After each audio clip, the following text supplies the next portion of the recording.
जैसे वापस जा रहे थे तो उन्होंने कपिल मुनि तो आश्रम में भजन में लीन थे और वहां घोड़ा बंधा देखा।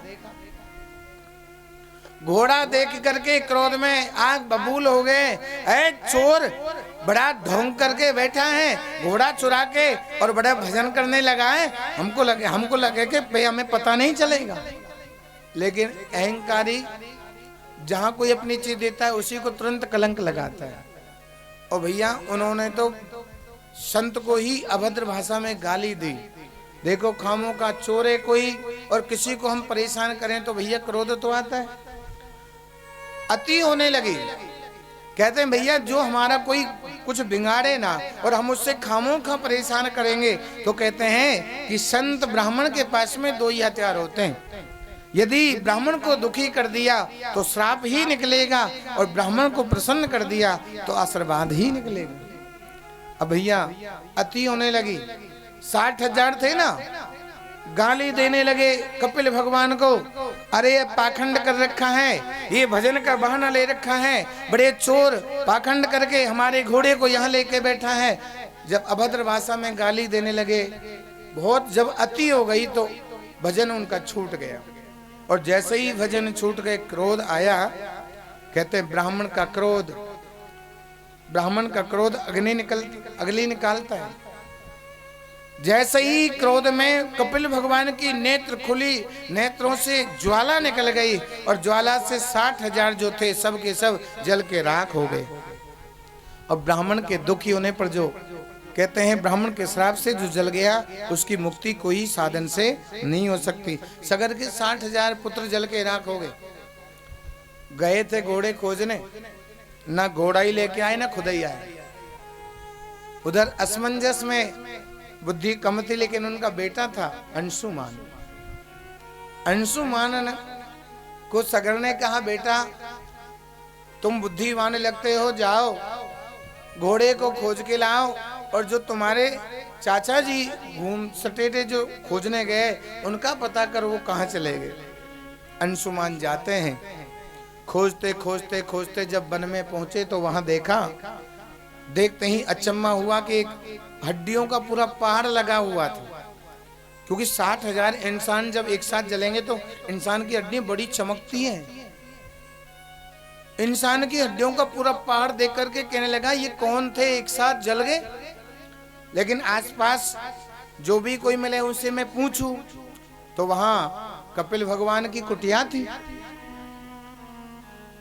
अंशुमान जब कुटिया में प्रवेश करते हैं, ध्यान रखना संत से यदि तुम कुछ आशीर्वाद लेना चाहते हैं तो भैंस मत करना। यदि ब्राह्मण से आशीर्वाद लेना है तो कभी भैंस मत करना। केवल एक काम करना, पहले उनके चरणों में प्रणाम करना। जो प्रणाम करते हैं उनको बिना मांगे गुण सारे मिल जाते हैं। भैंस करने से कहते हैं कई बार हमारा खुद का घाटा कर लेते हैं। हमें चाहे कितना बड़ा पद मिल जाए पर प्रणाम करने से हम छोटे नहीं हो सकते। हमें लेट करके प्रणाम करना चाहिए क्योंकि ध्यान से सुनना, आजकल के लोग लेट करके प्रणाम करना तो बंद ही कर दिया है। प्रणाम भी करते हैं तो क्या करते हैं, एक हाथ से प्रणाम करते हैं और प्रणाम भी चरण छू के नहीं करते, घोटू ही छू लेते। ध्यान रखना, एक हाथ से जो प्रणाम करते हैं ना, जो और पुण्य थे उनको भी नष्ट कर लेते हैं। एक हाथ से प्रणाम करने से जितने पुण्य हैं वो सब नष्ट हो जाते हैं। दूसरी बात, घोंटू छूने से गुण नहीं आता, बीमारी आती है हमें। क्योंकि चरण क्या है, भगवान कहते हैं ये हाथ है कर्म और चरण है गुण।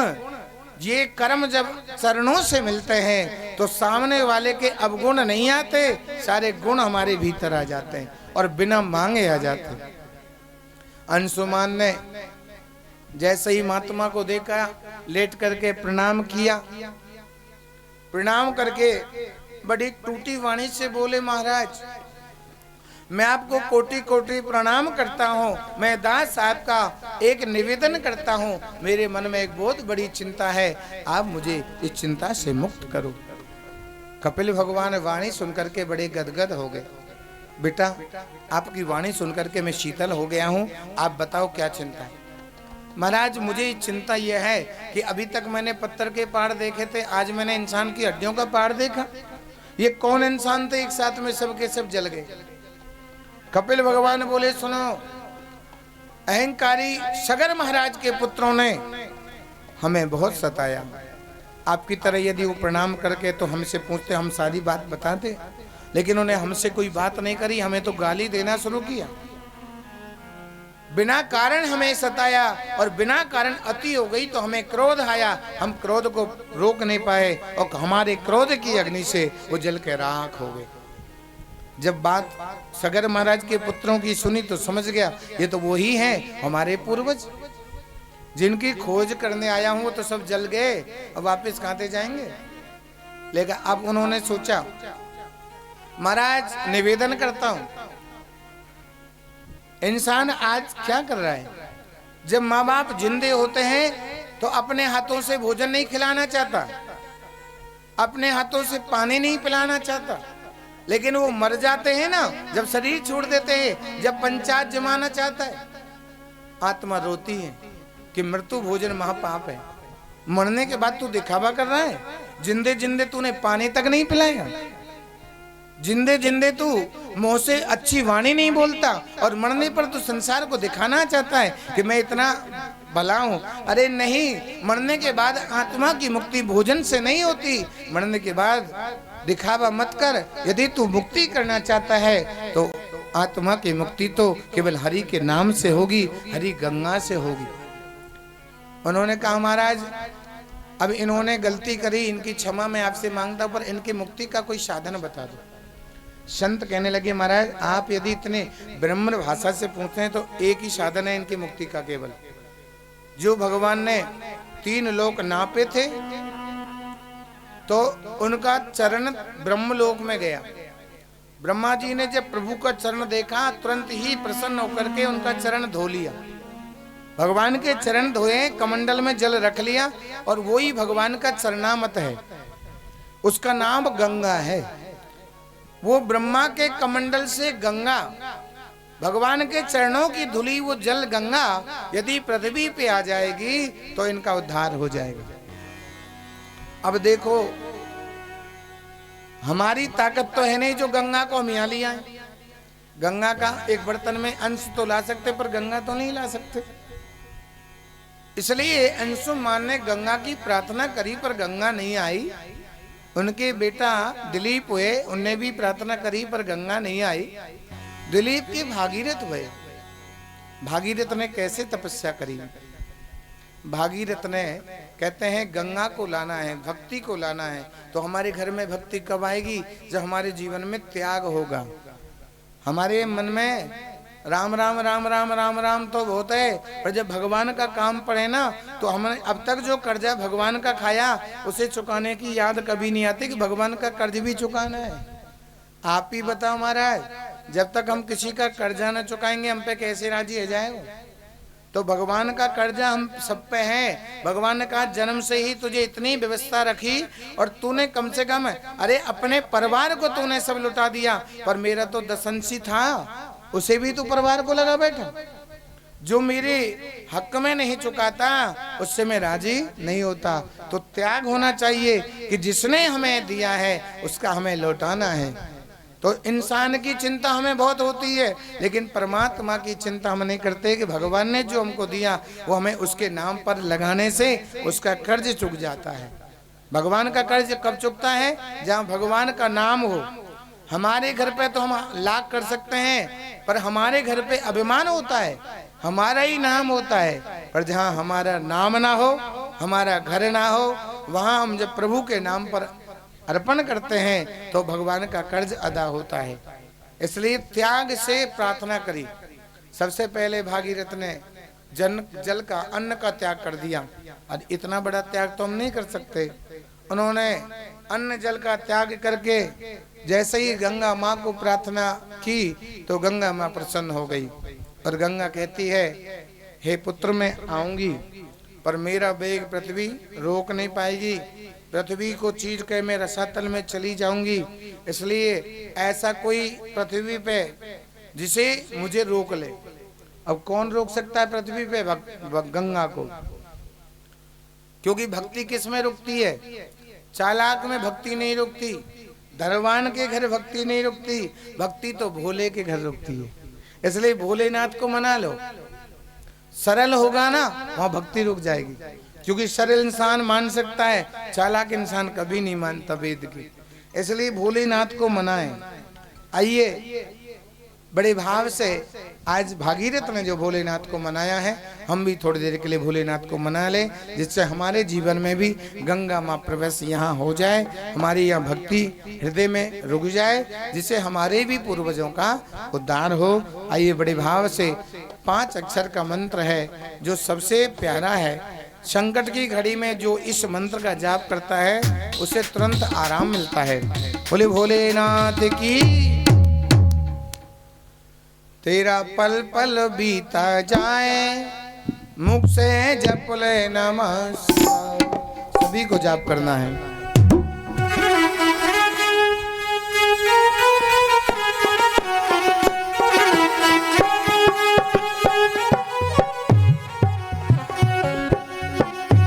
तेरा पल पल बीता जाए, मुख से जप ले नमः शिवाय।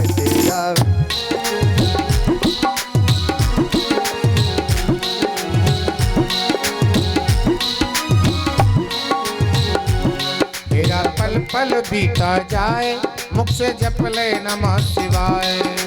पल पल बीता जाए, मुख से जप ले नमः शिवाय। ओम नमः शिवाय, ओम नमः शिवाय, ओम नमः शिवाय, ओम नमः शिवाय, ओम नमः शिवाय, ओम नमः शिवाय, ओम नमः शिवाय, ओम नमः शिवाय। तेरा पल पल बीता जाए, मुख से जप ले नमः शिवाय। तेरा पल पल बीता जाए, मुख से जप ले नमः शिवाय।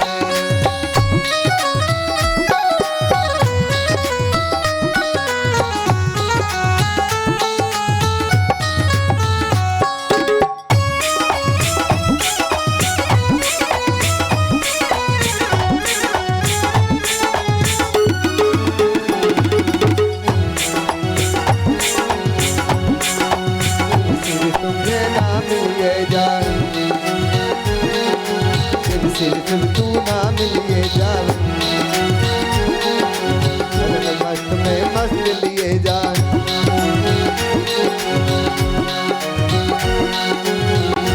तेरा तन मन कभी न जाए, मुख से जप ले नमः शिवाय। तेरा पल पल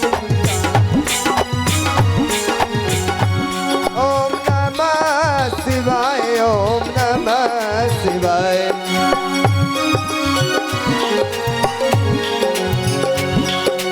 मुसाफरी जब पूरी होगी, मुसाफरी जब पूरी होगी, चलने की मजबूरी होगी, चलने की मजबूरी होगी। तेरे कोई साथ नहीं जाए, मुख से जप ले नमः शिवाय।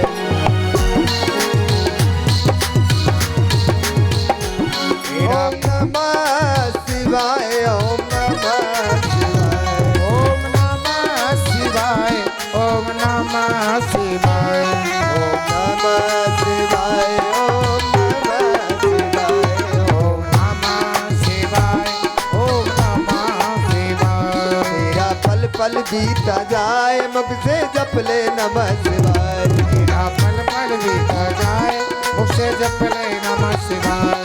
ओम नमः शिवाय, ओम नमः शिवाय, ओम नमः शिवाय, ओम नमः शिवाय। तेरा पल पल बीता जाए, मुख से जप ले नमः शिवाय।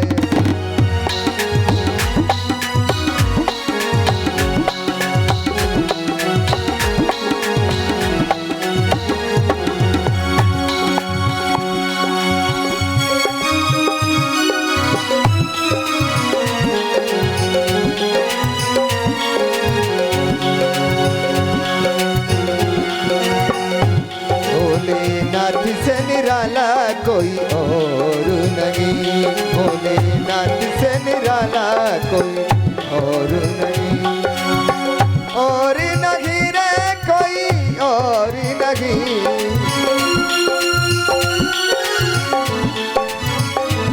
शंभुनाथ से निराला कोई और नहीं।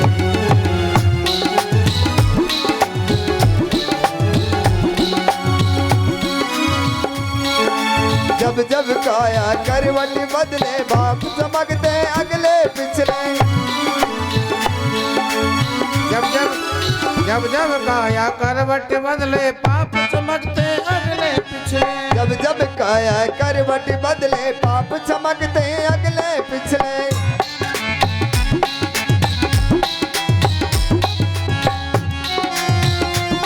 ऐसा भक्तों का रखवाला कोई और नहीं, ऐसा भक्तों का रखवाला कोई और नहीं। शंभुनाथ से निराला कोई और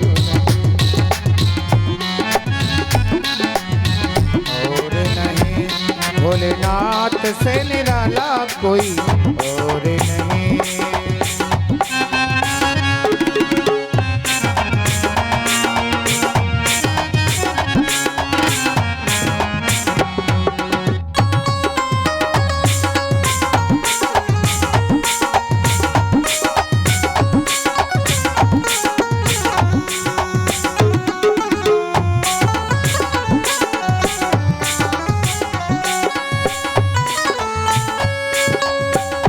जग का कष्ट मिटाया मुझको स्वामी क्यों बिसराया।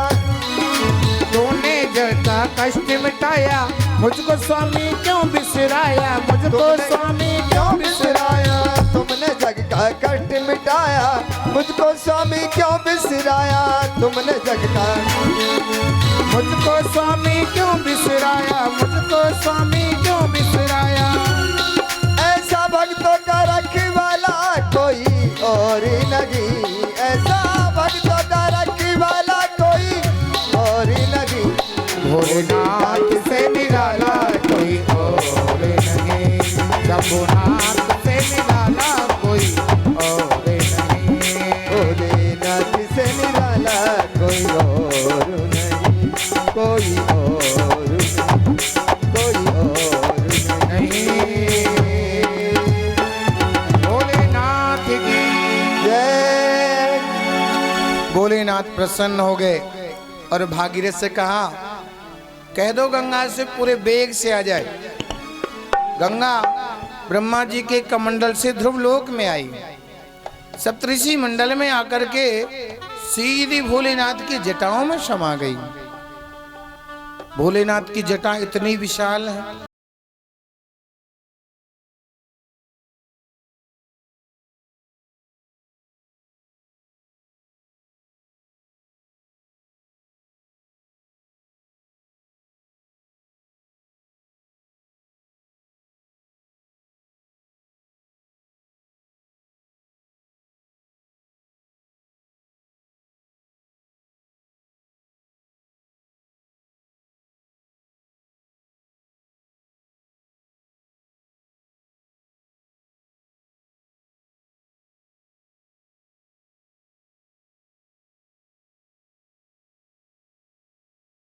सहन नहीं कर पाती। आज गंगा पृथ्वी पे आई, आगे आगे भागीरथ है, पीछे पीछे गंगा मैया आई है। बीच में एक संत जाहनु मुनि बैठे थे। कहते हैं अग्नि का, वायु का और जल का बहुत तेज प्रभाव होता है, उसे सहन नहीं करते। अग्नि रुकती नहीं है, जब अपना वेग ले लेती है, तो जल भी पहाड़ों को तोड़ देता है। जैसे ही जो गंगा का वेग चला, सो बीच में कुटिया पड़ी। अब कुटियान की पेश खावे के वहां वेग के आगे। सो संत महाराज जो जाहनु थे, जाहनु मुनि, उनकी कुटिया को गंगा बह के ले गई। तो संत भी संत होते महाराज, उनको क्रोध आ गया। उनने कही गंगा तू मेरी कुटिया ले गई। उनने क्या किया, ओक लगाई और पूरी गंगा को पी गए। महाराज 10 कोस में होके जल बह रहा है और एक ओक लगा के तुरंत पी जाए। भागीरथ ने पीछे मुड़ के देखा तो बहती हुई गंगा इतनी विशाल, एक टपका नहीं। भागीरथ ने कहा इतना विशाल जल लोप कैसे हो सकता है? भाई जल कैसे छुपेगा, कहाँ छुपेगा? इतना विशाल बहता हुआ जल, अब एक टपका नहीं, कहीं है ही नहीं गंगा।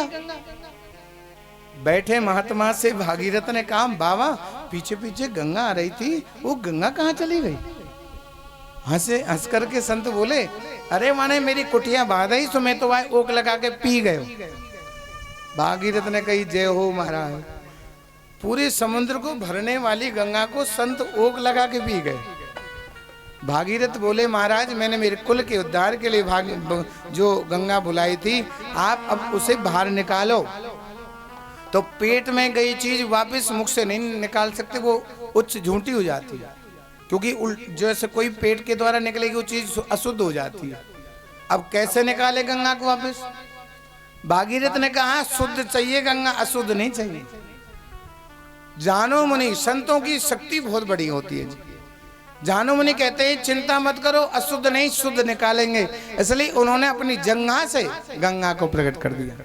कोई संत कहता है कान से प्रकट किया, क्योंकि देखो कान से भी वापस आता है तो वो बिल्कुल शुद्ध होता है, लेकिन पेट का मुख के द्वारा अशुद्ध हो जाता है। तो जानो मुनि की जो अंदर से जाकर के बाहर आई, इसे जन्म जात कहते हैं कि जानो मुनि ने दूसरा जन्म दिया गंगा को, इसलिए उनका नाम जाह्नवी मैया पड़ गया। इनका नाम कई है सुरस्वरी, क्योंकि देवताओं की जो कृपा से मिली है। आज आगे आगे भागीरथ हैं, पीछे पीछे माँ गंगा है। जैसे ही आचमन किया है 60,000 पुत्रों का, तुरंत ही वो जीवित हो गए। बोले गंगा मैया की। एक बात बोलूं, हरिद्वार तुम सभी गए या कोई ऐसो भी है जो नहाए गए हो? गंगा नाम है, क्योंकि जब पाप है जाए ना तो लोग बात कहा भैया गंगा नहाना पड़ेगा। गंगा नहाते हैं, गंगा का नाम क्या है? पाप मोचनी। लेकिन जिनको बेचारे को हरिद्वार जावे को मौको ना मिले ना, उनको यहाँ घर बैठे गंगा स्नान का फल मिल सकता है। कैसे मिलेगा? गंगा कहाँ, घर बैठे भी हम रोज फल ले सकते हैं। बताइए क्या करना चाहिए? आप नहाते तो रोज ही होंगे शायद, ऐसे भी इनमें तो होंगे जो महीने में 2 महीने में, हमारे बगल में ही है, हो सके वो पूरा महीनों ही ना नहावे। लेकिन सुनो, विधान है स्नान नित्य करना चाहिए।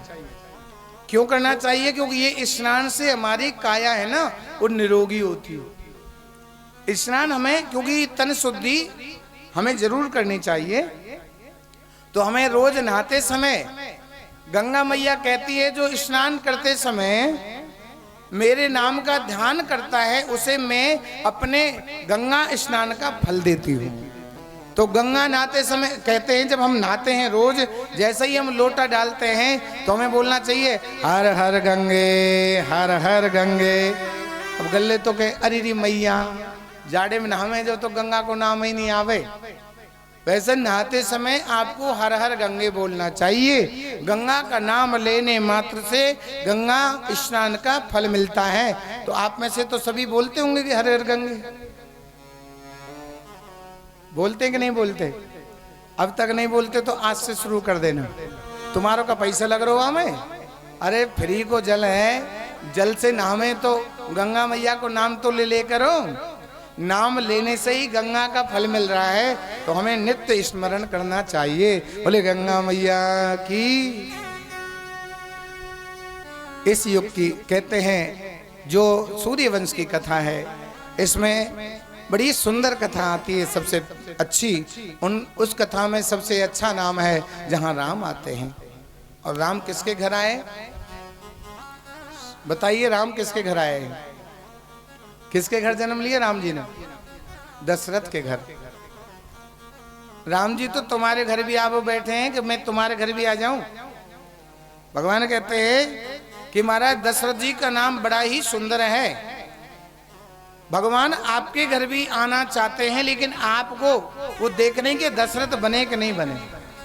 यदि जिस दिन आप दशरथ बन जाएंगे, वो तुम्हारे घर जरूर लाल बन के आएंगे, क्योंकि भगवान सबके घर आते हैं। लेकिन 2 रूप हैं उसके। दशरथ बन जाएंगे तो लाल बन के आएंगे। अब तुम्हें दशरथ बनना है आप कहेंगे महाराज हम दशरथ कैसे बनेंगे, हम तो हैं जो ही रहेंगे। दशरथ बनने का बड़ा सुंदर भाव है। तुम सभी दशरथ बन सकते हैं। कैसे?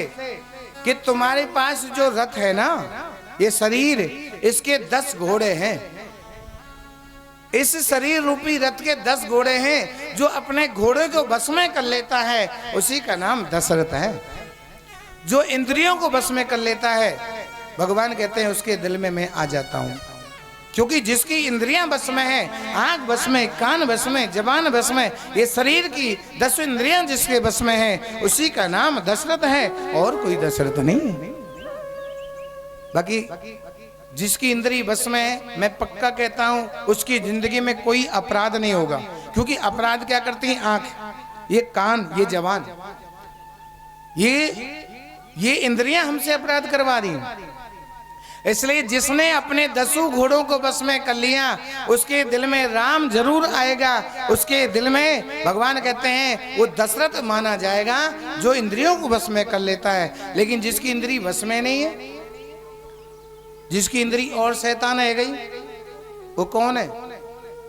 अच्छा सुनो, दशरथ बनने के लिए तो इंद्री बस में करती है, पर जो इंद्रियां शैतान है वो तो अपना आप रही है। पर जो इनकी इंद्री शैतान हो गई वो क्या बनेगा?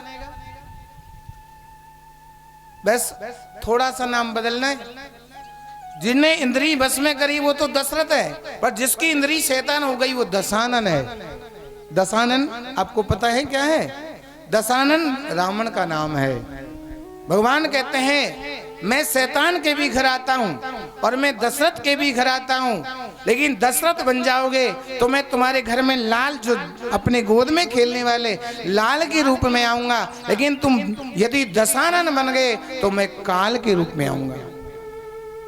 तुम्हारी जिंदगी में भगवान आएगा काल बन के, क्योंकि काल जिसको आया वो बदनाम हो जाता है, और जो दशरथ बन जाता है उसके घर काल बन के नहीं आएंगे भगवान, उसके घर तो लाल बन के आएंगे। क्योंकि जिसके घर लाल बन के आते हैं उसके तो बधाइयां होती हैं। क्या बदनाम हो सकता है दशरथ कभी? चाहे शरीर उन्होंने त्याग दिया, पर कभी उनको कोई ये नहीं कि बदनामी दे। इसलिए आप जिन्होंने भी इस संसार में अपने इंद्रियों को बस में कर लिया, उसी के घर भगवान हमेशा नाम बचाने आते हैं कि उसका नाम कभी डूबता नहीं। पर जिसने अपने इंद्रियों को बस में नहीं किया उसको भगवान काल बन के ही आते हैं, उसको तुरंत ही नाम निशान मिट जाता है। अब जैसे काल आता है ना, काल बन के आता है तो तुरंत नाम जो था तुम्हारा वो बंद हो जाएगा। काल आते ही जिसने इंद्री बस में नहीं करी उनको लोग कहते हैं भैया डेड बॉडी, उसका नाम नहीं लेंगे। फिर शरीर में से जैसे ही आत्मा शक्ति को भगवान कहते हैं ले जाते हैं तो उस समय नाम निशान मिट जाता है। लोग उससे फिर नाम लेके नहीं पुकारते, कहते हैं भैया ये तो डेड है। इसलिए ऐसा काम करो जो दशरथ की तरह तुम्हारे आंगन में भगवान विहार करने आए। आइए, दशरथ जी की राजधानी का नाम भी बड़ा सुंदर है, और आप समझना जिसने अपनी इंद्रियों को बस में किया उसी की हर राजधानी का नाम अवध होगा।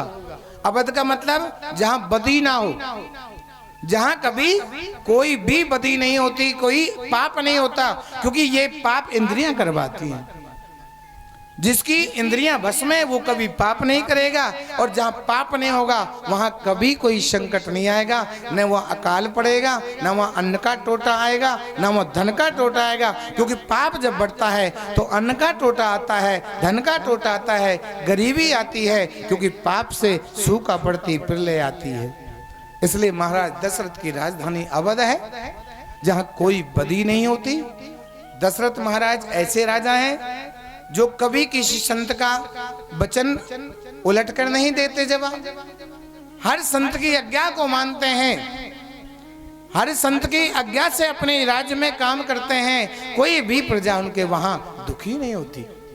महाराज दशरथ की राजधानी बहुत सुंदर है।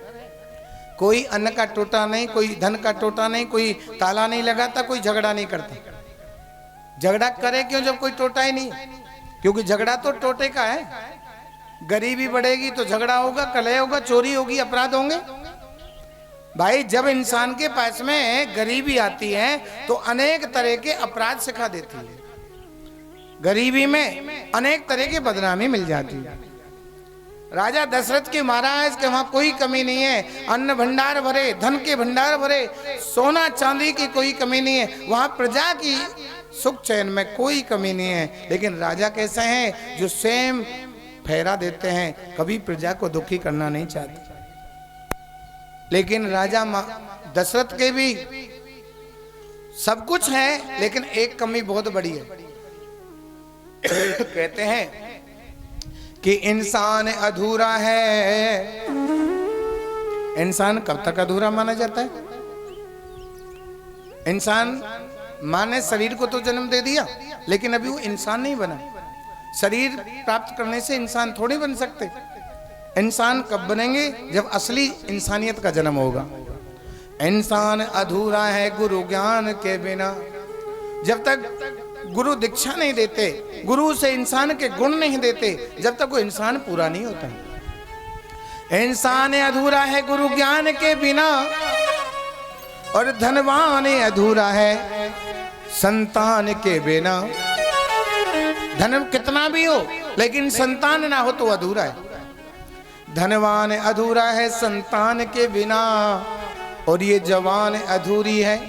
कितना भी चाहे बोलने में चालाक हो, कितना भी तर्क वितर्क करने वाला हो, लेकिन जवान उसकी पूरी नहीं होती जब तक हरि नाम नहीं जानता। जवान अधूरी हरि नाम के बिना।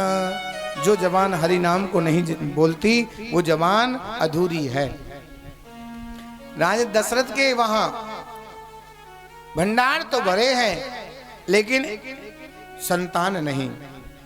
इसलिए महाराज दशरथ के संतान क्यों नहीं? जबकि गुरुजी हैं उनके, इंसान तो पूरे हैं, लेकिन अभी संतान क्यों नहीं? ध्यान से सुनना। कहते हैं कमाने से धन के भंडार भर सकते हैं, पर राजा दशरथ ने अभी तक कोई यज्ञ नहीं किया। और जब तक यज्ञ इंसान के जीवन में नहीं होगा, जब तक उसे फल नहीं मिलेगा। फल धन से नहीं मिलता, फल तो यज्ञ से ही मिलता है। क्योंकि यज्ञ करेंगे फल पाएंगे, और कमाएंगे तो धन पाएंगे। धन आएगा, अंत खाली का खाली जाएगा, और यज्ञ करेगा तो अंत में भगवान कहते हैं तेरा भंडार प्रभु के नाम से और प्रभु के यज्ञ से तेरा जन्म अंत में सुधर जाएगा। क्योंकि धन अंत को सुधारता नहीं, यज्ञ अंत को सुधारता है। राजा दशरथ ने यज्ञ नहीं किया, पर याद भी नहीं आई कि मैं यज्ञ करूं। चिंता सताई। कहते हैं जब इंसान के कोई संतान नहीं होती तो चिंता बहुत होती है। शादी के 2-4 साल बाद ही चिंता शुरू हो जाती है। पर राजा दशरथ को तो चौथी अवस्था आ गई। आज सफेदी देखी तो मन में गलानी हो गई। तुलसीदास जी ने दशरथ जी की चिंता को अपने शब्दों में बड़ा सुंदर सजा के बोला कि एक बार भूपति मन माही, एक बारी भूपति मन माही, भई गलानी मोरे सुतनाई। एक बारी भूपति मन माही, भई गलानी मोर सुतनाई। श्री राम जय राम, जय जय राम। श्री राम जय राम, जय जय राम। श्री राम जय राम। एक बार भूपति मन माही, बड़ी सुंदर उपमा दी है। एक बार भूपति, भू माने भूमि, पति माने स्वामी। दशरथ जी कोई छोटे मोटे नहीं है, पूरी पृथ्वी के स्वामी हैं, मालिक हैं। हम तो अपने घर के ही मालिक है, लेकिन वो पूरी भूमि का, पूरी पृथ्वी के मालिक है। और ऐसे इतने बड़े जिनको अधिकार मिले हैं, उनको चिंता हो गई। एक बार भूपति मन माही भई गलानी। गलानी माने चिंता। क्या गलानी हुई कि कौन से जन्मों के पाप हो गए जो अभी तक मेरे इस वंश में कोई पुत्र नहीं हुआ, कोई संतान नहीं हुई। संतान की चिंता सताने लगी। लेकिन हे भक्तों, संतान की चिंता यदि हो जाए तो कोई मिटाने वाला नहीं है। क्या इस कमी को कोई पूरे करेगा जगत में? इसलिए निवेदन है, चिंता जब हो जाए तो किसी जमाने के सामने मत रोना। किसी के सामने रोएंगे तो कोई ये इच्छा पूरी नहीं करेगा। इसलिए यदि आपको चिंता सताए तो केवल एक जगह बताना, केवल गुरुदेव को। राजा दशरथ ने तुरंत ही विचार कर लिया, इस चिंता को केवल गुरुदेव मिटा सकते हैं। गुरु ग्रह गए तुरंत महिपाला, गए तुरंत महिपाला, चरण लाग करे विनय विशाला, चरण लाग करे विनय विशाला, गुरु ग्रह गए तुरंत महिपाला।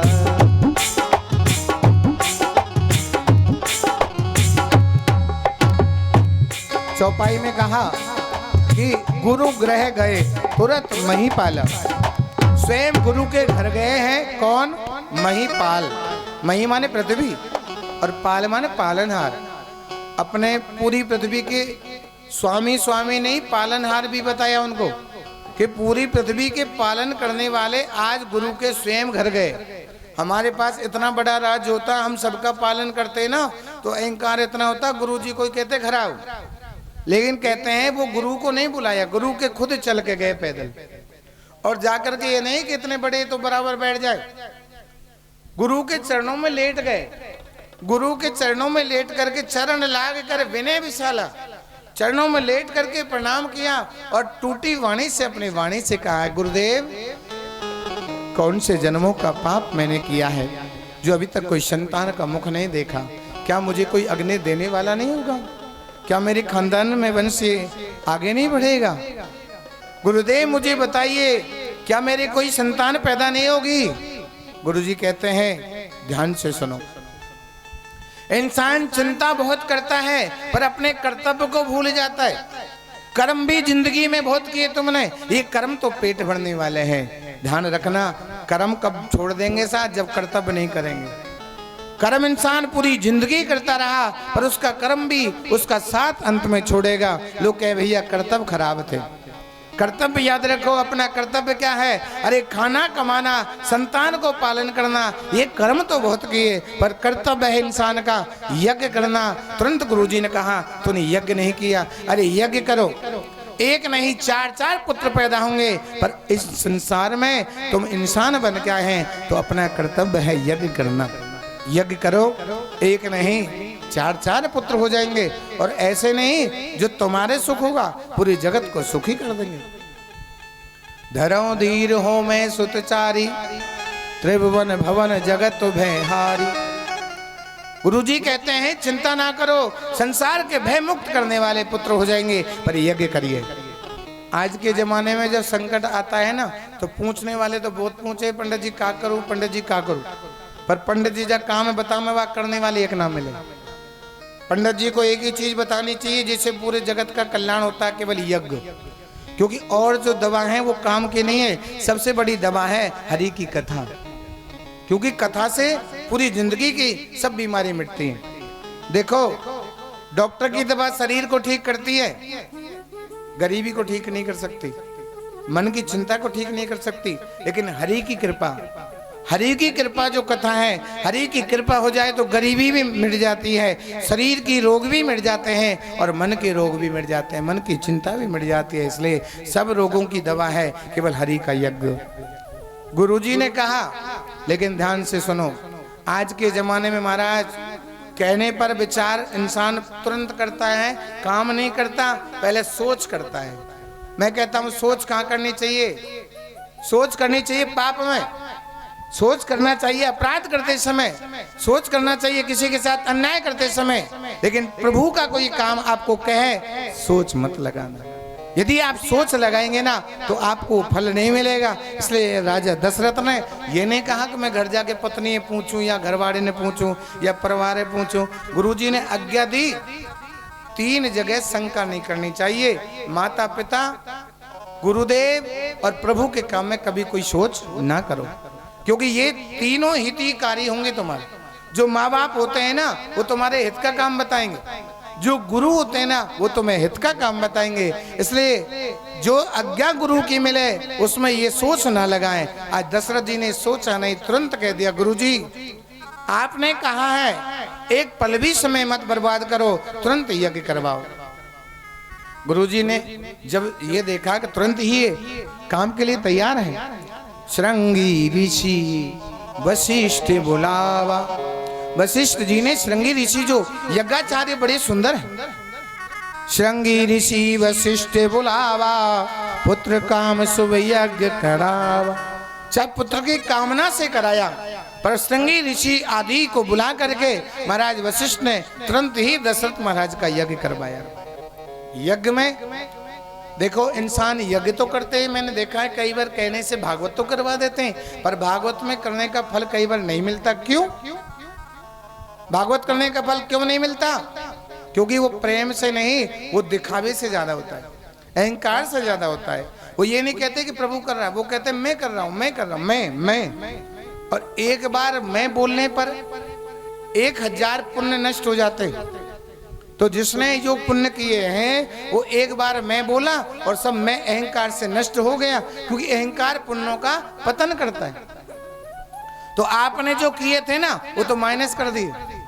अहंकार में बोलने वाले को पुण्य जो किए थे भगवान उनको उल्टा ही वापस नष्ट कर देता है। इसलिए अहंकार नहीं बोलना चाहिए। जब भी कोई यज्ञ करे उसमें मैं ना आए कि मैंने किया। अब भैया घर पे करेंगे, पैसा भी लगाएंगे तो यूं ही कहेंगे मैं कर रहा हूं। इसलिए भगवान कहते हैं ऐसा यज्ञ मिले जिसमें चाहे हम कितना भी साथ लगा दें लेकिन कभी मैं ना बोले, वो उस यज्ञ का 100% फल मिलता है। इसलिए गुरु के घर ही यज्ञ किया है। और यज्ञ भी कैसे किया? प्रेम सहित जब आहुति दीनी, प्रेम सहित जब आहुति दीनी, प्रगटे अगन हाथ चरुली, प्रगटे अगनी चरु करनी, प्रगटे अग्नि हाथ चरुली। ये हबी बटी दाय देव नपदाई, ये हबी न पही जाबू दे जाई, जथा जोग जई भागी बनाई। गुरुजी ने कहा, गुरुजी कहते हैं कि अग्निदेव जो प्रकट हुए हैं उन्हें जो चरु यज्ञ से प्रकट हुई है, अग्निदेव स्वयं लेकर के प्रकट हुए। और अग्निदेव ने वो चरु दशरथ को नहीं दी, वो चरु डायरेक्ट गुरु को दी। ध्यान रखना, चाहे तुम घर का यज्ञ करवाए ना, लेकिन घर का यज्ञ भी फल डायरेक्ट नहीं मिलेगा आपको। जिसने यज्ञ किया उस गुरु को ही फल मिलेगा। गुरु को यदि तुमने प्रसन्न रखा तो ही वो फल आपके हाथ में पहुंच पाएगा, अन्यथा आपके हाथ में फल नहीं मिलेगा। आज वो हाथ में गुरु के आया है, और गुरु ने जब चेला ऐसा त्यागी है जिसने राज को त्याग करके गुरु की शरण ली, उनसे क्या बचाएंगे? तुरंत ही दशरथ जी को चरु दे करके कहने लगे जाओ इस हबी को, इस चरु को अपने तीनों रानियों को विधान से बांटना और उनको पान कराना, बहुत सुंदर संतान पैदा होगी। राजा दशरथ बड़ी प्रसन्न हो गए, क्योंकि जब यज्ञ का फल मिलता है जीव को बड़ी प्रसन्नता मिलती है। चरु लेकर के महाराज घर आए हैं, उनकी चेहरे की प्रसन्नता को देख करके तीनों रानियों को जब बुलाया तो वो भी प्रसन्नचित हो गई, क्योंकि जिस दिन नारी को संतान का सुख मिलता है न मान लो जगत की सारी सुखी उसे सारा सुख उससे मिल जाता है। आज अपने पति के चेहरे को देख करके समझ गई कि आज हमारे जीवन में बहुत बड़ी कोई खुशी आई है। राजा दशरथ ने बड़ी विधान से तीनों रानियों को चरु बांटा है। बड़ा सुंदर विधान है महाराज दशरथ का। अर्ध भाग का सलहि दीना, रामी भजो सिया रामा, राम भजो सिया रामा।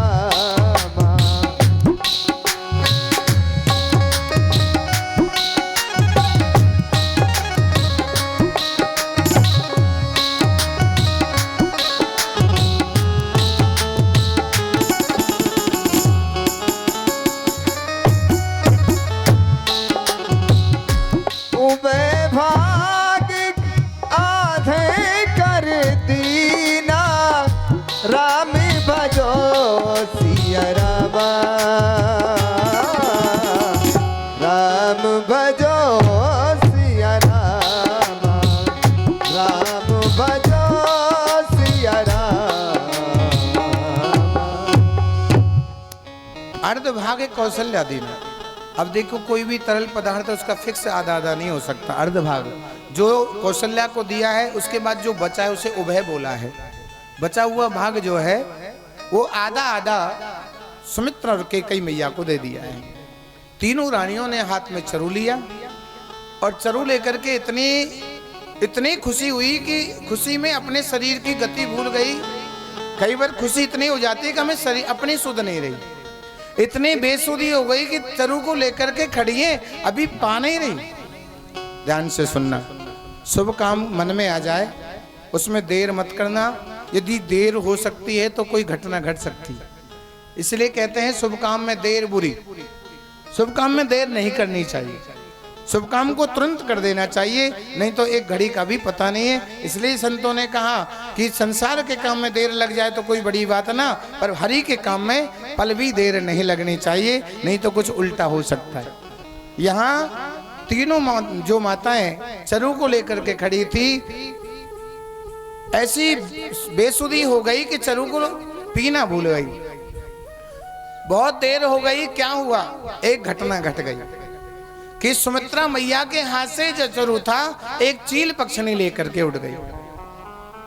केसराचल पर्वत जिस पे मां अंजनी रहती थी, तपस्या करती थी, रोज प्याऊ लगाया करती थी, उस वृक्ष के ऊपर जाकर के चील बैठ गई। और चील पक्षी की आदत होती है, जैसे ही कहीं वृक्ष पे बैठेगा वो बोलेगा जरूर, बैठते ही बोलता है। जैसे ही चील बैठी उसे बोलने की इच्छा हुई, तो जैसे ही बोली उसके मुख से जो चरु था वो तुरंत अंजनी मां की गोद में गिर पड़ा। माता ने देखा इतनी खुशबू, क्योंकि यज्ञ का प्रसाद है, इतनी महक उस चरु में कि उसे यज्ञ का प्रसाद मान करके उसे पान किया। और जैसे ही अंजनी माता ने उसे चरु को पिया है, उसी से हनुमंत लाल का प्रकट हुआ है। बोले हनुमान जी महाराज की। हनुमान जी खास राम जी के भाई हैं, क्योंकि जिस अंश से जो पैदा होता है वो भाई होते हैं। वैसे अनेक कथाएं हैं हनुमान जी के जन्म की, क्योंकि जब भगवान ने भोलेनाथ ने मोहिनी का रूप देखा था तब भगवान खंडित हो गए। उसी से भी कहते हैं अंजनी माँ के वहाँ पानी पीने के लिए जब गए तो नुगरी कह करके कहा भाई गुरु नहीं होगा जब तक हम पानी नहीं पिएंगे।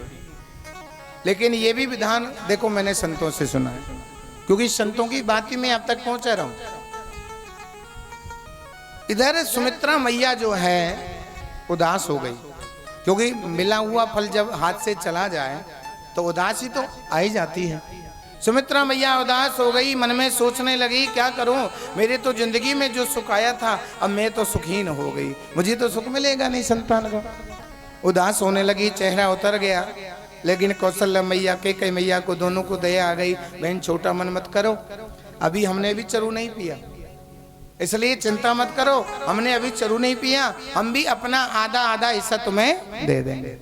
ये भगवान का विधान था, यदि तीनों पी लेती तो तीन ही संतान होती, इसलिए अब वो दोनों हिस्से अलग अलग मिले हैं। सुमित्रा मैया और सुमित्रा मैया को कैकेयी मैया और कौशल्या मैया ने अपना आधा आधा चरु दिया, इसलिए उनके दो अंश हुए हैं। तीनों मां गर्भवती हो गई। बड़ी सुंदर कहते हैं वो मौसम आया है, बड़ा सुंदर मौसम आया है। धीरे धीरे समय निकलने लगा, तीनों माताएं गर्भवती हो गई। और गर्भ धारण जब माँ करती है, साधारण बात है कि माँ बड़ी सुंदर होने लग जाती है। जब साधारण बच्चा गर्भ में आता है तो माँ का रूप सुंदर होने लगता है, और जिसके गर्भ में साक्षात नारायण आए वो माँ कितनी सुंदर होगी। ओ जाति निशे हरि गर्भ ही आए, सकल लोक सुख संपत्ति छाए।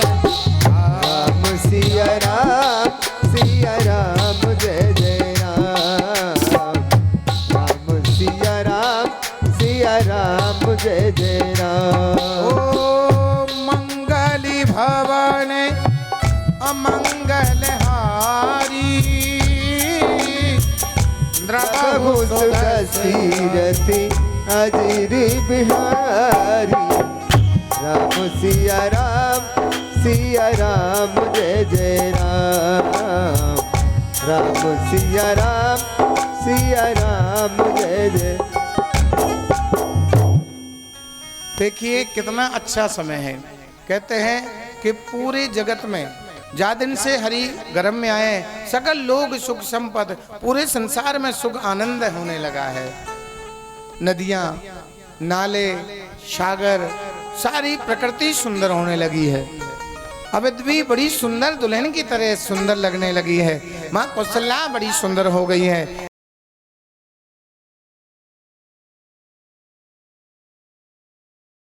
क्या करते हैं? जिसको सबसे पहले दर्शन देते हैं। सारे देवताओं को पता चला भगवान आने वाले हैं, तो सब देवताओं ने महल के बाहर आकर के दर्शन के लिए छड़ी लगा दिए। सभी खड़े हैं कि हम भी दर्शन करेंगे। लेकिन सबसे पहले प्रभु कहते हैं वो समय आया है, बड़ा सुंदर समय आया है। नवमी तिथि मधुमासे पुनीता, शुक्ल पक्ष अब जीते हरि प्रीता। नवमी तिथि मधुमास पुनीता, शुक्ल पक्ष अब जीत हरि प्रीता। श्री राम जय राम जय जय राम। बड़ा सुंदर नवमी तिथि है, चैत्र मास है, ठीक 12 बजे अभिजीत मुहूर्त है और माँ कौशल्या महल के अंदर बंद है। जैसे ही ठीक 12 बजे अभिजीत मुहूर्त में महल के अंदर तेज पुंज प्रकाश होने लगा है। माँ की आंखें एकदम से चकाचौंध होने लगी है। देखा कि माँ के सामने 4 भुजा शंख चक्र गदा पद्म लेकर के मेरे प्रभु चतुर्भुज में प्रकट हो गए हैं। जैसे ही प्रभु का ये रूप दिव्य प्रकट हुआ, माँ घबराने लगी। माँ घबराने लगी। भगवान बोले माँ घबराओ मत, तुमने मनु शत्रुपा के जन्म में जो भक्ति करी थी, उस भक्ति के फल में तुमने मांगा था कि चाहूं तुम समान सुत मन में करूं दुराव, कि तुमने कहा कि मुझे तुम्हारा जैसा पुत्र चाहिए। तो हे माँ, तुमने जो भक्ति में वरदान मांगा था, मैं तुम्हारे यहाँ पुत्र बन के आया हूँ। माँ कहने लगी पुत्र? मैंने पुत्र बन मांगा था, पर तुम पुत्र कौन कहेगा तुमसे पुत्र? जिनके 4 भुजा, जिनके हाथों में विशाल ये अस्त्र शस्त्र शंकर चक्र गदा पद्म, कोई माँ तुमसे बेटा नहीं कह सकती। भगवान बोले तो माँ आप बताओ आपको क्या अच्छा लगता है? ध्यान से सुनो। माँ प्रार्थना करती है, स्तुति बड़ी सुंदर करती है, पर स्तुति में जो जो माँ आज्ञा देती है परमात्मा उसी आज्ञा का पालन करते हैं। बड़ा सुंदर भाव है। भई प्रगटो कृपाला दीन दयाला कौशल्या हितकारी, हर्षित महतारी मुनि मनहारी, अद्भुत रूप निहारी। लोचन रामा लोचन रामा तन घन श्यामा, निर्णायो जे गोचारी। नैन विशाला नैन विशाला, शोभा सिंधी करार। नैनों कर जोरी स्तुति तोरी, कई विधि करगी अनलता। माया गुण ज्ञाना तीति अमाना, वेद पुरानी बनता। ब्रह्मांड निकाया निर्मित माया, रोम रोम प्रतिवेद गए। मम उर्सोवासी ये उपहासी, सुनत धीरी मति किरण रहे। उपजा जब ज्ञाना प्रभु मुस्काना, चरित बहुत विधिहीन है।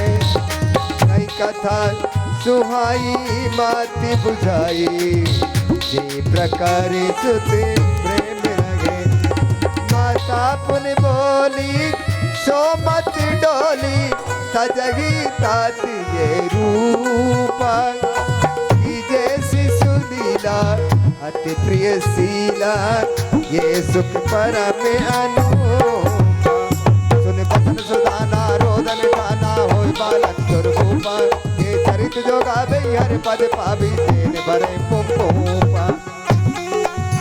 विप्रधन सुर सतित लीन मनुज अवतार।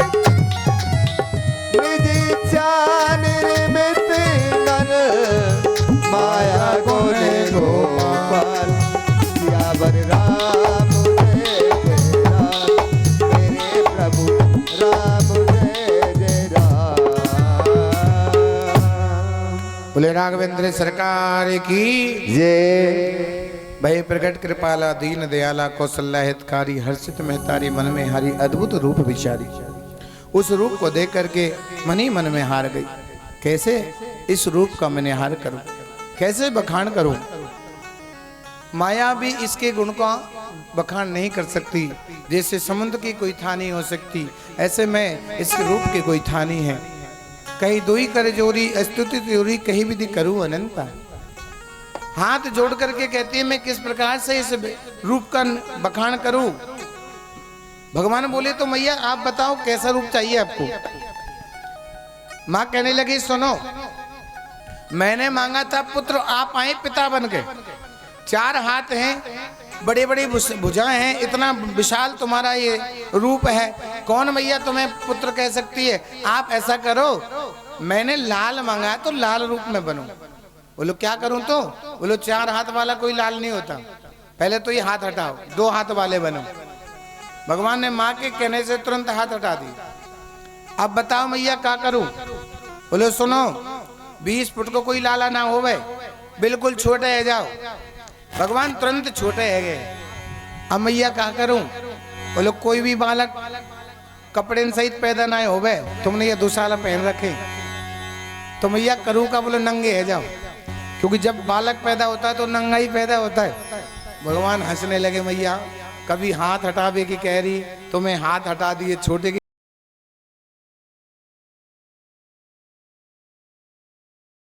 पैदा होता है, इतना प्रेम होता है माँ को, इसलिए मुझे, क्योंकि जन्म लेते ही तो बालक नंगा होता है। और माँ के कहने से भगवान ने तुरंत वस्त्र हटा दी। अब मैया बोले एक काम और कर दे। भगवान बोले अब क्या करूं, अब तो नंगे भी करवा दिए, अब क्या करूं। बोले सुनो, बालक जब जन्म लेता है तो बात ना बनावे, ये करो बोले ना है, क्या करे, रोवे ही रोवे। बोले रोवे लग जाओ। सोई वास्तव में ही प्रभु ने जैसे जैसे मैया ने कहा उनकी बात सुन करके, सुन बचन सुजाना रोदन ठाना होए बालक सूर्य भूपा। स्वयं तुलसीदास जी ने कहा कि सुनते ही माँ के कहने से बालक बन के रोने लगे। और माँ के गोद में त्रिलोकीनाथ लाल बन के रोता है।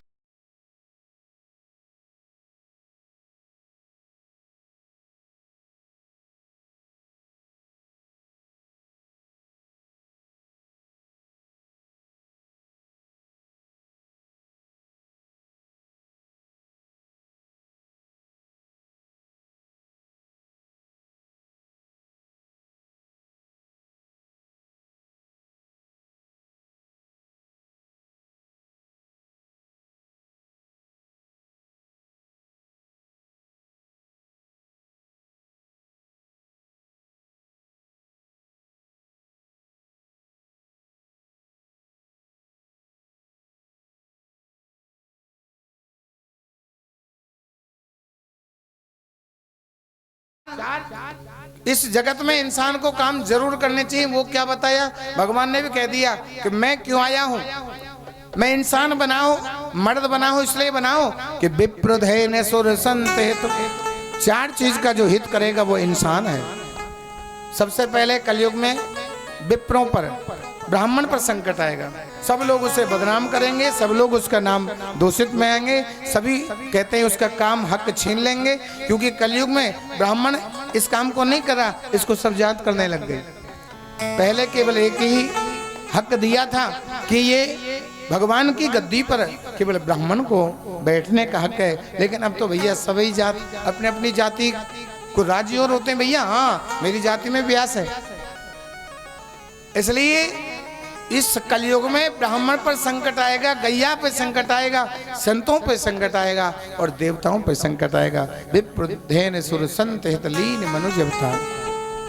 भगवान ने कहा कि मैंने इसलिए मानव को जन्म दिया है कि जो इंसान चार रक्षा करेगा वो अपने आप को इंसान कहेगा, जो इनके रक्षा नहीं कर पाया वो समझ लेना 84 में जी रहा है, वो कोई इंसान नहीं है।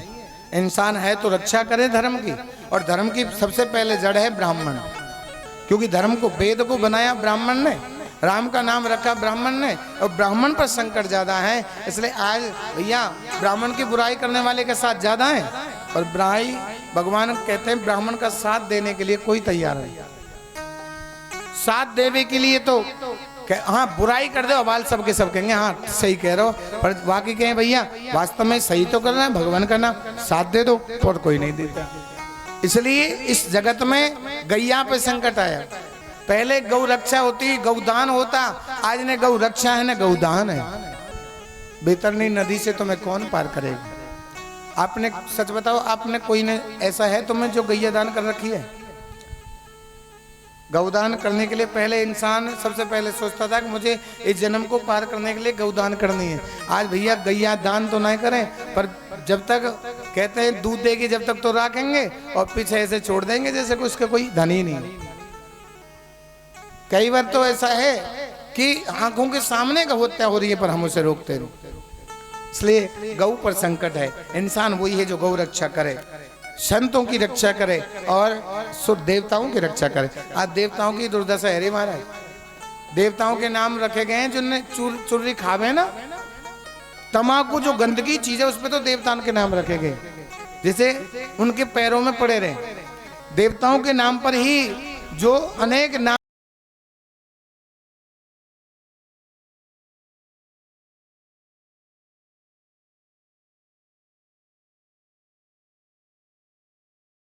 को यही सिखाना चाहता हूं।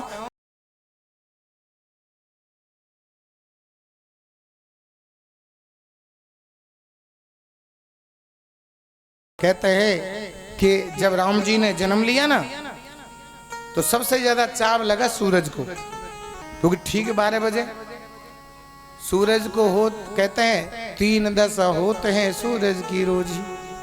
3 दशा होती है सूरज की। सुबह बालक होता है, दोपहर में जवानी हो जाती है, शाम को बुढ़ा हो जाता है। सबसे ज्यादा खुशी सूरज को इसलिए कि दोपहर में आए ठाकुर जी, रथ रोक दिया। कहते हैं 1 महीना बीत गया, रात नहीं आई। 1 महीने का दिन हो गया जब राम जी ने जन्म लिया। पता किसको चला कि 1 महीने का दिन हो गया? कहते हैं आनंद का समय होता है ना, उसका तो समय का पता नहीं चलता, पर कष्ट जिस पे आए ना उसको एक एक घड़ी पता चलता है कि समय कैसे कट रहा है। अब सब देवता तो नाच रहे, सूरज जी भी ठान के भैया हम तो जी भर के देखेंगे, लेकिन पता किसको चल रहा है? चंद्रमा को। चंद्रमा बेचारा रो रहा, भैया आगे चलो हम भी भगवान देखेंगे, हम भी आनंद के दर्शन करेंगे। सूरज के ना जाऊं, सूरज अपनी जिद करके बैठा है, आगे ना जाऊं, जी भर के दर्शन करूंगा। मेरे खानदान में आए ठीक है 12 बजे आए, मैं तो जी भर के देखूंगा ठाकुर जी। चंद्रमा बेचारा रो रहा है बार बार, भैया हमें भी देख लें दे, हमें भी दर्शन कर लें दे। चंद्रमा रोने लगा। ध्यान से सुनना, जगत में इंसान रोता तो सभी इंसान है, कोई माया को, कोई संतान को, कोई कष्टों में रोते सभी हैं, पर जगत में रोने वाले की कोई खबर लेगा नहीं।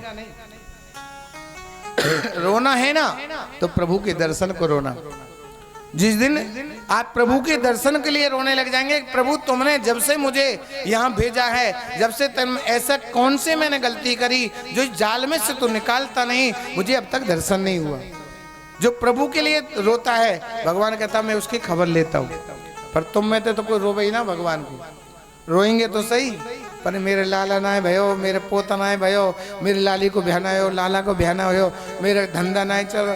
सब जगत को रोते।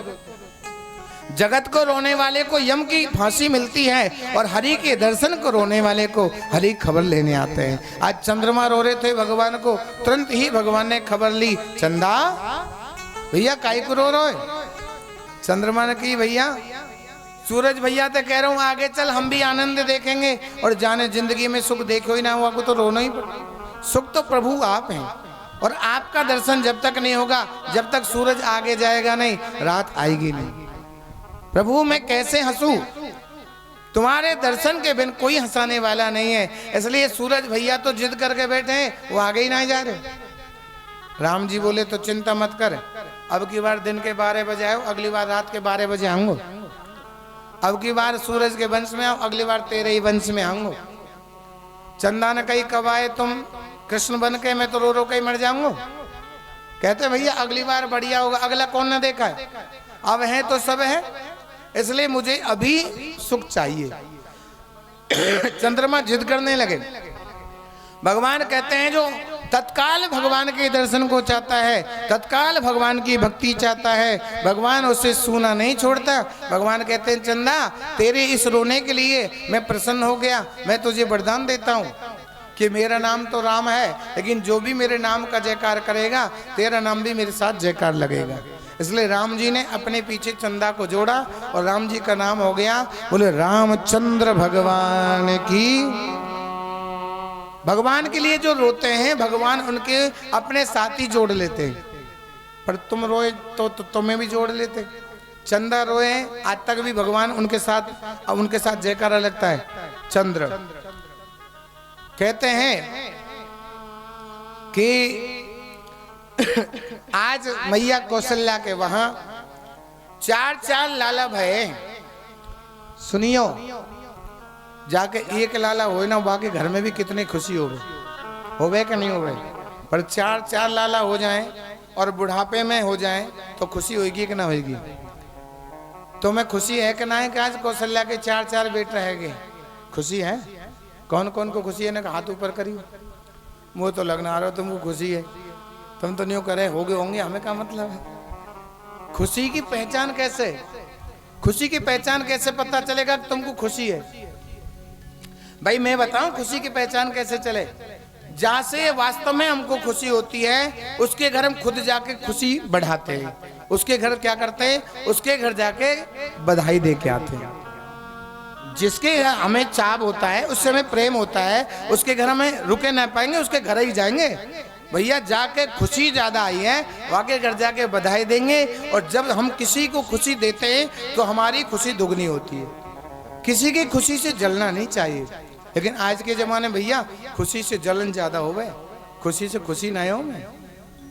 इसलिए आज तुमसे निवेदन है, यदि वास्तव में तुमको खुशी है ना, तो कहते हैं आज मैया कौशल्या के वहां बधाई देना चाहिए, जा करके उसके वहां खुशी बढ़ाएं। और कहते हैं हमारे घर में जब लाला को जन्मदिन मनावे ना, तो कितने लुटाते हाथों से, कितने नोटन लुटावे, पर भगवान कहते हैं संतान को लुटाएगा तो आखिर कर्ज बढ़ जाएगा, लेकिन प्रभु को लुटाएगा तो दुगना दुगना खान कहते हैं खजाने में बढ़ जाएगा। ज्यादा खुशी, जैसे बेटे के लिए खुशी, बेटे की शादी में 10 लाख लगा दे, पर बेटा के बराबर भगवान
बड़ा डॉक्टर हो यही कहेगा ज्यादा बीमारी चले मेरे पास, मेरा हॉस्पिटल ज्यादा चले।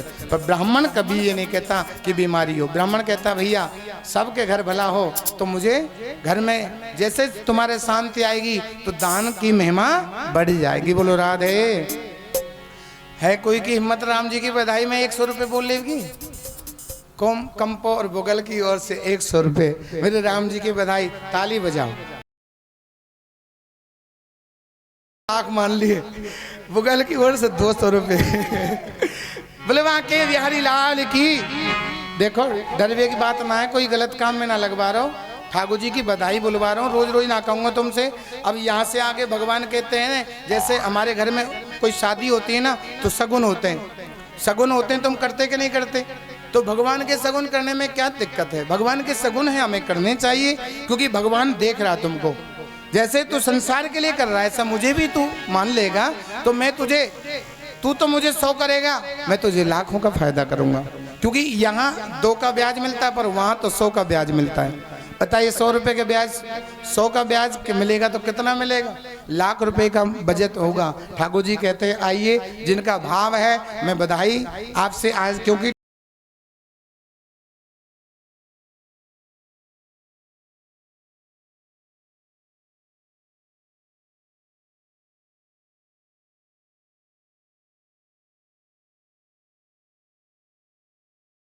कौशल्या के लिए आप 100 रुपये ठाकुर जी की बधाई में बोल करके अपना नाम प्रभु से जोड़ लो। बोले बांके बिहारी लाल की।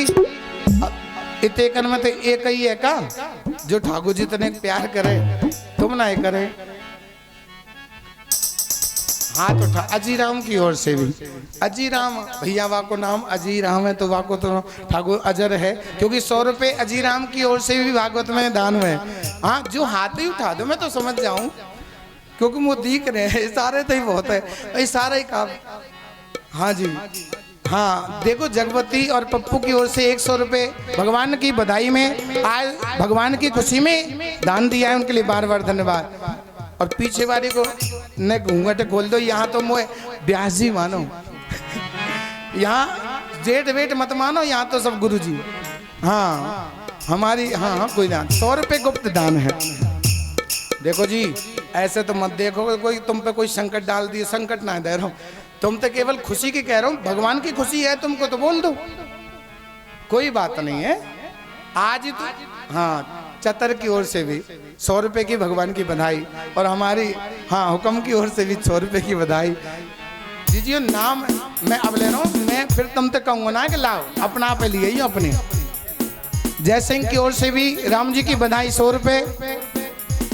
हाँ जी रामजीत की ओर से भगवान राम की रामवीर की ओर से 100 रुपये राम जी की बधाई। केसरी की ओर से रामजीत हैं, ज्ञानी की ओर से 100 रुपये मेरे राम जी की बधाई, उनके लिए बार बार ताली बजाओ। तुम बैठी बैठी तुम्हारी ताली कैसे बजवाऊं? अरे तुम्हारी ताली जब बजे जब तुम्हारी वाणी खुले, तुम भी कह दो हमारी बुलवा दो, हमारी बुलवा दो। या मैं बुलवाने की कह रहा हूँ, लेवे की ना करो, भले मत दीजो। मुँह मालूम है बोल तो दो कम से कम, देनो लेनो तो तुम्हारे हाथ में है। बोलो राधे। 4 दिन है कि देखते देखते नहीं कछु तो देखो मुँह मालूम है, भंडारे बिना भी नहीं दिखेगी। पर मैं निवेदन करूं ठाकुर जी की कथा है, नहीं तुम्हारो सहारो थोड़ो थोड़ो देव सहारो जाते उड़ जाए। ये ठाकुर जी की यज्ञ में तुम्हारा सहारा चाहिए। नाम भगवान कहते हैं करने वाला तो वही है, पर इंसान जब साथ देता है तो उसका नाम पहले बोलता है, जयकार तुम्हारी बोलेगी।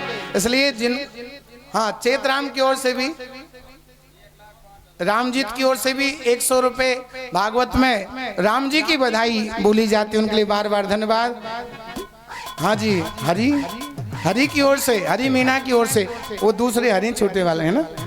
हाँ हरी की ओर से 100 रुपये राम जी की बधाई बोली जाती है, उनके बार बार धन्यवाद। और हमारी जीजी तो नोठा से आकर के राम जी की बधाई में 100 रुपये अर्पण करती है, उनके लिए ताली बजाओ। नोठा वाली जीजी की जय हो, बहुत बढ़िया है। देखिए मैं आपसे केवल ये नहीं कह रहा कि अब ही दे दो, अरे जितने भी यहाँ बैठे हैं सबन को ठाकुर जी ने दे रखो दाल रोटी, तो यहाँ में कोई थोड़ी ना कमी आ जाएगी। ठाकुर जी की बधाई। हमारी चाची की ओर से भी, जो गज्जो चाची उसकी ओर से भी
लड़वा बटे।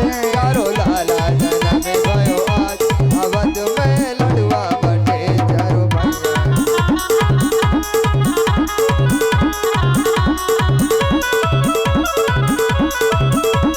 जय हो।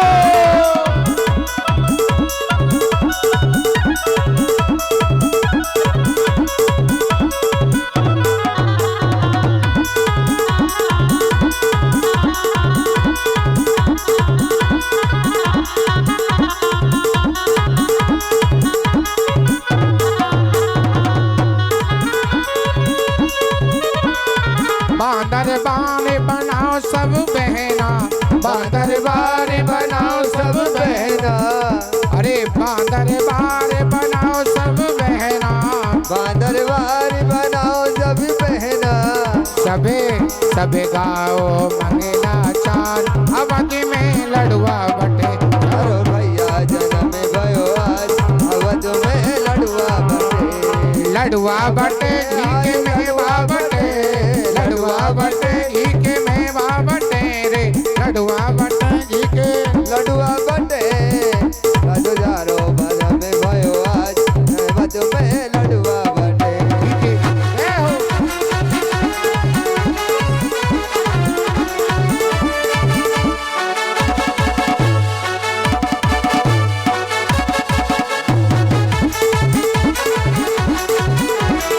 जय हो।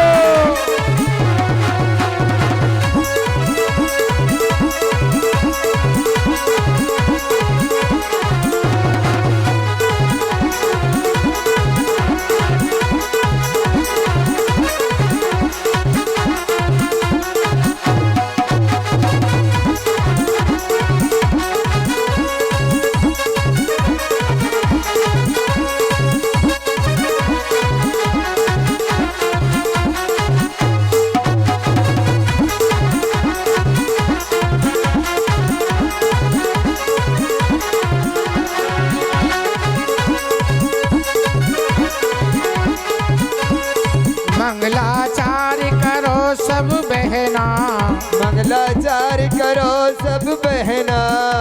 अरे अंगने चौकी पुराओ सब बहना, अंगना अंगने चौकी चौकी पुराओ सब बहना।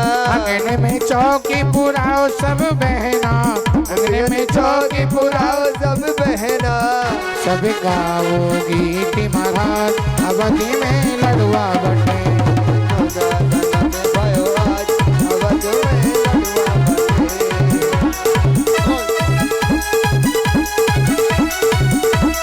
जय हो।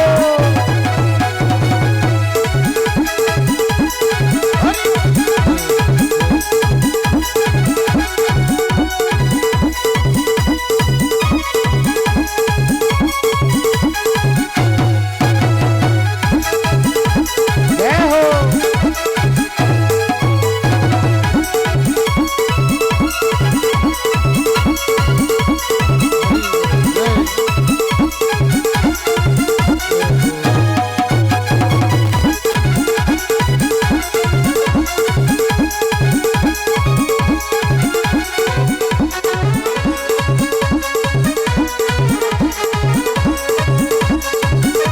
अरे गाय के दूध की खीर बनाओ, गाय के दूध की खीर बनाओ, गाय के दूध की खीर बनाओ, गाय के दूध की खीर बनाओ। तुम्हें तुम्हें रबड़ी बनाओ रसदार अवधि में लड़वा बटे। अरे रबड़ी बनाओ रसदार अवध में लड़वा बटे। वो चारू लाला जन्म लियो आज अवधि में लड़वा बटे। चारू लाला जन्म भयो आज अवध में लड़वा बटे।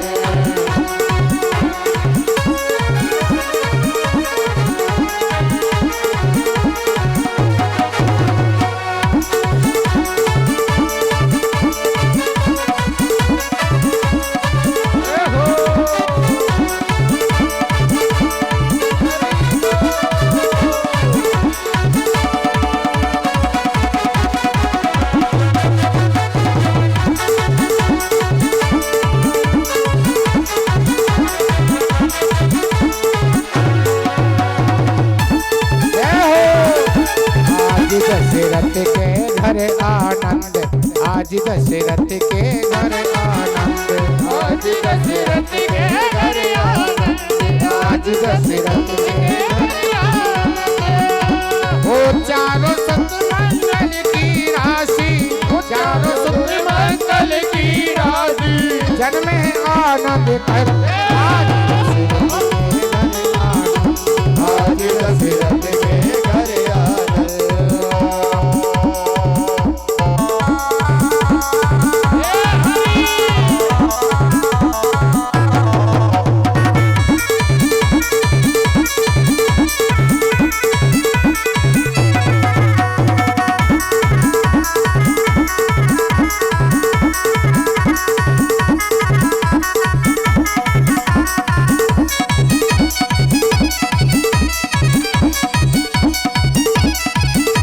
अवधि में बधे बधाई, अवधि में बधे बधाई, जन्म लियो चारों भाई, जन्म लियो चारों भाई, चारों सुख मंगल की राशि, पैदा मंगल की राशि, ओ पैदा ब्रह्मानंद, आज आनंद, आज दशरथ के घर आनंद।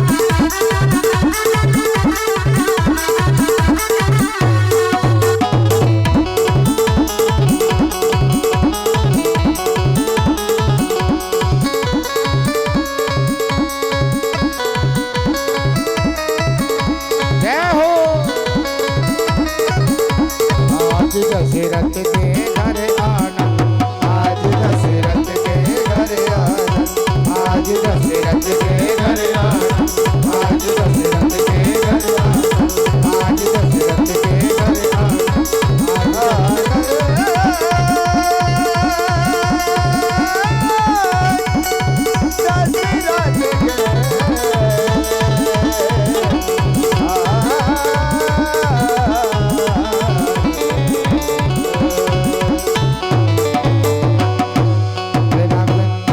बोले राघवेंद्र सरकार की जी। ऐसो आनंद भयो कि आज दशरथ जी को बहुत खुशी है। भैया जाके चार चार लाला होंगे, सबसे ज्यादा खुशी पिताजी को होती है। खुशी तो बहुत हुई, पर खुशी जब तक जिरे कोई तक कहना देना जिरे नहीं। दशरथ जी को खुशी बहुत है, पर कौन तक कहे। एक बात मैंने आपको बताई थी कि ज्यादा खुशी को किसी को बताएंगे तो जलन ज्यादा होगी। आज किसी को खुशी ज्यादा बताएंगे ना आपके घर की, तो जलने वाले ज्यादा मिलेंगे। इसलिए जगत को मत बताओ तुम्हारे घर आमद कितनी है, कभी किसी को मत बताओ, क्योंकि आपको ध्यान रखना है। कहते हैं कि हमारे में जितना हम भजन करते हैं किसी को नहीं बताना, जितना हम कमाई करते हैं कभी किसी को अपने कमाई मत बताओ, जितना ठाकुर जी की मर्जी सर। लेकिन कहते हैं खुशी को, ज्यादा खुशी को यदि किसी को बताएंगे तो लोग खुश नहीं होंगे, उल्टे जलेंगे। बहुत ज्यादा खुशी से जलते हैं लोग, निश्चित मानना। खास भाई भी यदि आप ज्यादा कमाने लग जाएंगे उस दिन जलने शुरू हो जाएगा। ज्यादा कमाने पर तो सबको जलन शुरू हो जाते हैं। एक पिता ऐसा है जो अपने पुत्र से खुश होता है, बाकी भाई भी खुश नहीं होते। जमाना तो खुश कब होगा, कोई नहीं होता है संसार में। कोई ऐसा है नहीं जो अधिक कमाई से खुशी हो जाए किसी को। भैया इसकी खुशी इसको ज्यादा अच्छी है, कमाई ज्यादा होनी चाहिए। इसलिए आज दशरथ को खुशी बहुत हुई, पर किसी को नहीं बताया। किसी को बताया जिसने खुशी का दिन दिया। किसने? गुरुजी ने। गुरुजी ने तो दिया ये आशीर्वाद। गुरुजी के घर गए, चरणों में प्रणाम किया और कहने लगे, गुरुजी तुमने जो आशीर्वाद दिया 4 बेटा हो गए, अब आप इतनी कृपा कर दो, अपने श्री मुख से उनका नाम रख दो। गुरुजी को बड़ी खुशी हो गई। हमारे आशीर्वाद से किसी का काम हो जाए तो हमें भी तो खुशी होती है। गुरुजी को बड़ी खुशी हुई, और खुशी इस बात की हुई कि जगत का जो नाम रखने वाला, आज मैं उस भगवान का नाम रखूंगा, स्वयं परम पिता का नाम रखने का मुझे सौभाग्य मिला है। तो खुशी में गुरुजी तुरंत आए हैं और बड़ा सुंदर नामकरण किया है। राम जी का बड़ा सुंदर नामकरण है। आइए बड़े भाव से नामकरण श्री गोसाई जी ने बोला है। जो आनंद इनके नाम अनेक अनुपा, रामी भजो सिया रामा, राम भजो सिया रामा।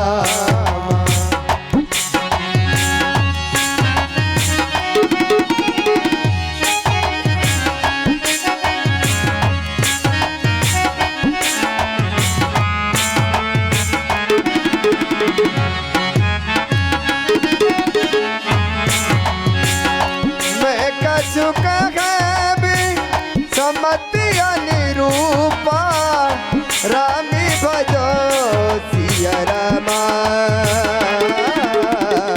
राम भजो सिया रामा। जो आनंद सिंध सुख राशि,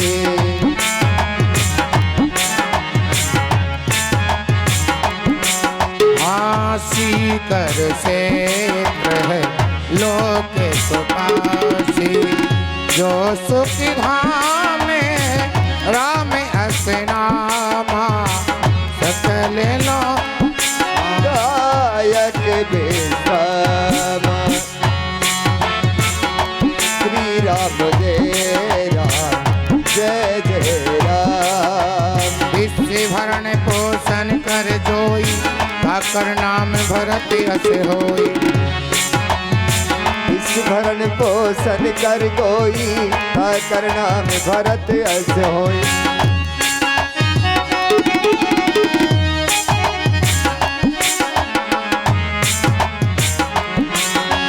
रिपुसूदन करते रिपुनासा, नाम शत्रुघ्न वेद प्रकाशा। श्री राम जय राम जय जय राम। लक्षण धाम सुराम प्रिय, सकल जगत आधार। गुरु वशिष्ठ तेरा किए, लक्ष्मण नाम उदार। गुरु वशिष्ठ तेरा किए, लक्ष्मण नाम उदार। धरई नाम गुरु हृदय विचारी।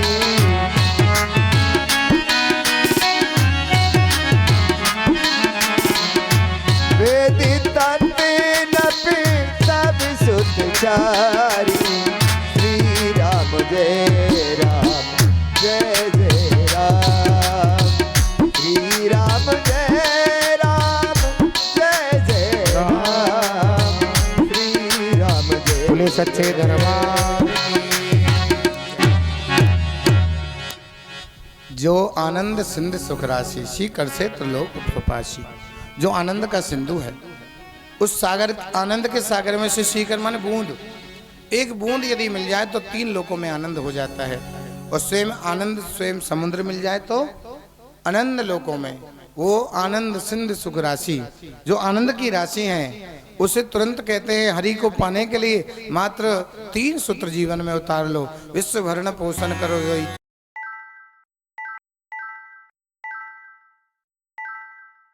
जिसके नाम लेने से शत्रुओं का नाश होता है, उनका नाम शत्रुधन रखा है। लेकिन जिनका कहते हैं एक ही लक्ष्य है, संसार में तो रहना है लेकिन लक्ष्य एक बनाना है, राम के चरण, उनका नाम लक्ष्मण है। बड़ा सुंदर नामकरण किया, गुरुजी को विदा किया। गुरुजी कहते हैं बस मुझे गुरुदीक्षा में एक ही चीज दे दो, सदा सदा राम मेरे पास रहे। कहते हैं एक बड़ी सुंदर राम कथा। राम कथा वैसे भागवत में कम है लेकिन हम थोड़ा विस्तार से कह रहे हैं, आज हमें थोड़ा आनंद आ रहा है। कहते हैं उधर जनक जी के क्या हुआ, सीता ने जन्म ले लिया। सीता ने जन्म लिया और सीता ने जन्म लेते हैं एक चमत्कार कर दिया, क्योंकि जिसके घर में भक्ति आती है वहां एक चमत्कार तुरंत होता है। जनक जी की सीता ने चमत्कार क्या किया कि शिव जी का धनुष जो है, शिव का धनुष है काल, इसलिए शिव को कहते हैं महाकाल। उस धनुष को सीता जी ने उठा करके एक कोने में रख दिया। जनक जी समझ गए इंसान चाहे ताकतवर कितना भी हो, पैसे वाला कितना भी हो, पर काल को नहीं उठा सकता। काल को उठाने का संसार में कोई इंसान ऐसी ताकतवर नहीं जो काल को जीते। हाँ, काल को उठाने की ताकत केवल भक्ति में है। तो समझ गए कि मेरे घर भक्ति ने जन्म ले लिया। जनक जी ने सोचा मेरे घर भक्ति आ गई है, पर मेरी भक्ति अधूरी ना रहे, इसलिए सीता जी जो भक्ति है स्वयं वो पूरी कब होंगी, जब उनका भगवान से मिलन हो जाएगा। अब मुझे पता कैसे चले भगवान तो इंसान के रूप में आए कि भगवान कौन है, कैसे छांटूंगा। इसलिए समझ गए जिस धनुष को सीता ने उठाया है, क्योंकि जिसे भक्ति उठा सकती है उसे केवल भगवान उठा सकते हैं, इसलिए स्वयंवर रच दिया उसी धनुष का स्वयंवर रच दिया और सारे जगह न्योता दे दिया। बड़े बड़े राजा आए हैं, उधर कहते हैं गुरुजी के वहां न्योता दिया है, गुरु के साथ में राम लखन भी आए हैं, लेकिन अवध में न्योता नहीं दिया। कहते हैं दशरथ जी को न्योता नहीं दिया जनक जी ने स्वयंवर का।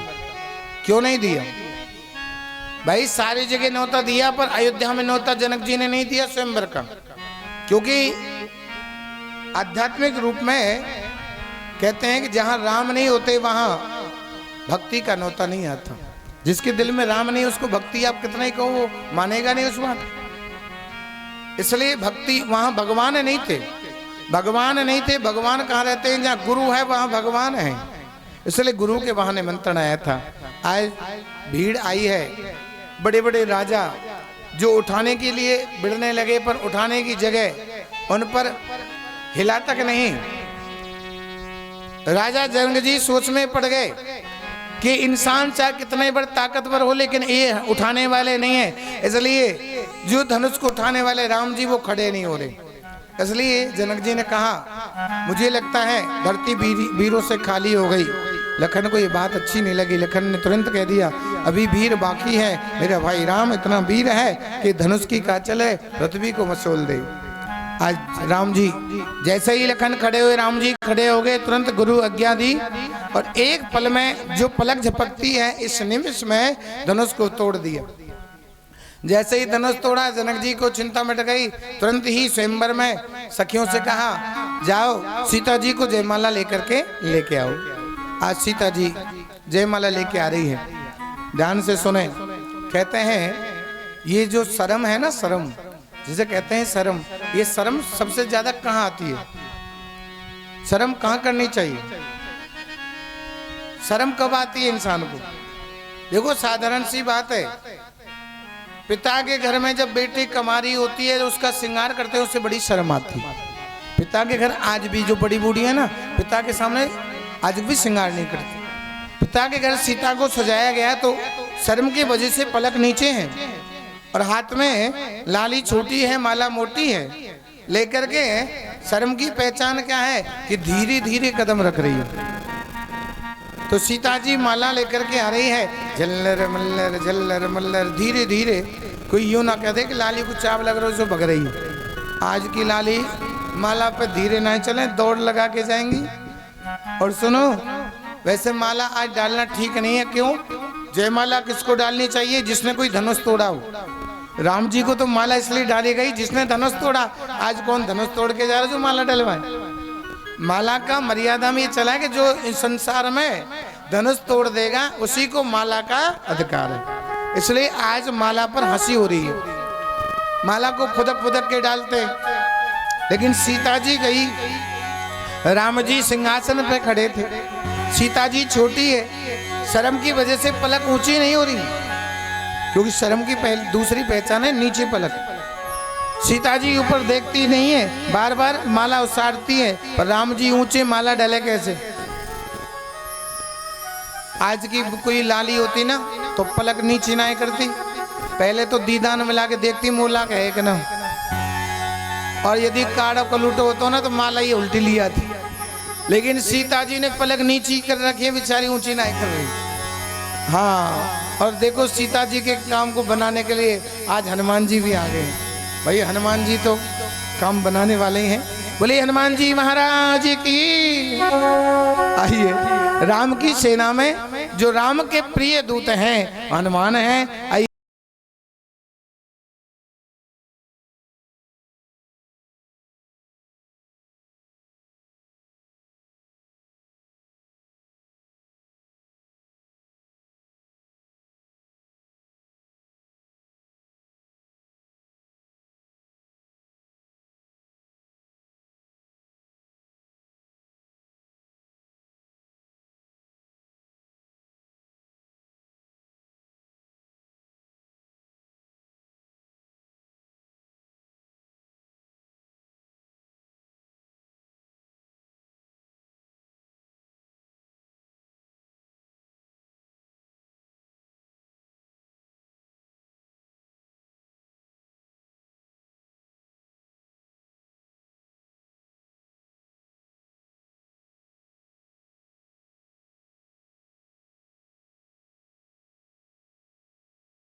कथा चल रही थी, मैं आपको बता रहा था कि जयमाला जब सीता जी बार बार उसारे थी नहीं डली तो सखियों को चिंता हो गई कि क्या करें। हनुमान जी अपने स्थान पे जाएं। सारी सखी विचार करने लगी क्या करें। इशारा किया राम जी को थोड़ा झुक जाओ। राम जी ने मना कर दिया, आपसे नहीं कह रहा मैं, आप तो जाओ। अरे झुक जाइयो तनक रघुवीर, अरे झुकी जाइयो तनक रघुवीर, लली मारी छोटी सी। झुक जाइयो तनक रघुवीर, लली मारी छोटी सी। झुक जाइयो तनक रघुवीर, लली मारी छोटी सी। हाँ छोटी सी लली वारी सी, छोटी सी लली बारी सी। ओ झुके जइयो तनक रघुवीर, लली मारी छोटी सी। झुकी जइयो।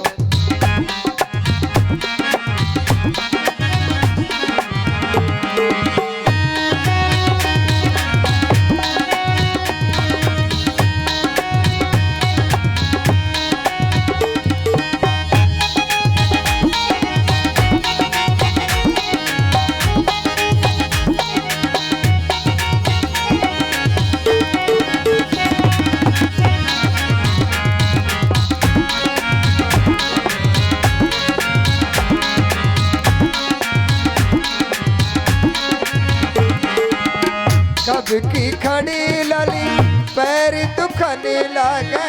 कब की खड़ी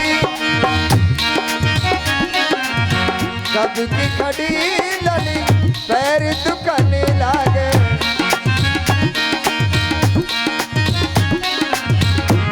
कोई दया करो जी बेटी।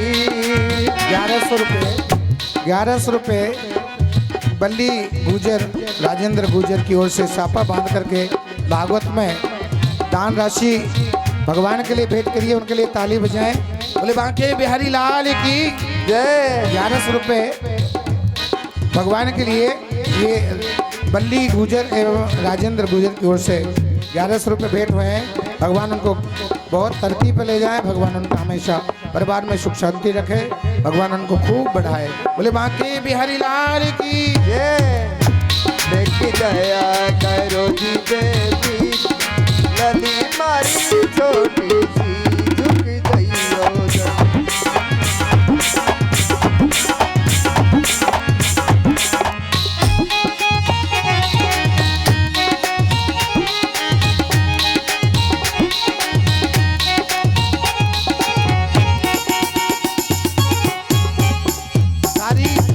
शक्ति थी उनने बड़ी बुद्धि से काम लिया। कहने लगी सुनो, थोड़ा झुको तो थारे तिलक लगामा, थोड़ा झुको तो थारे तिलक लगामा।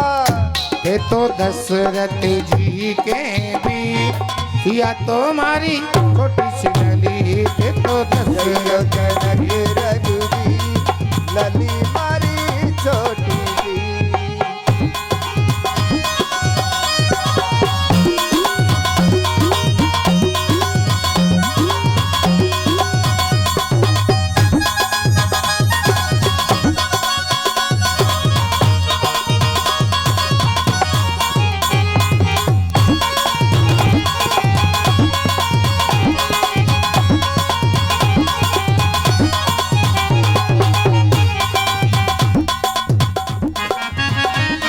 अब सखियों ने राम जी नहीं झुके तो कहा गंगा भी झुक गई, जमुना भी झुक गई, गंगा भी झुक गई, यमुना भी झुक गई।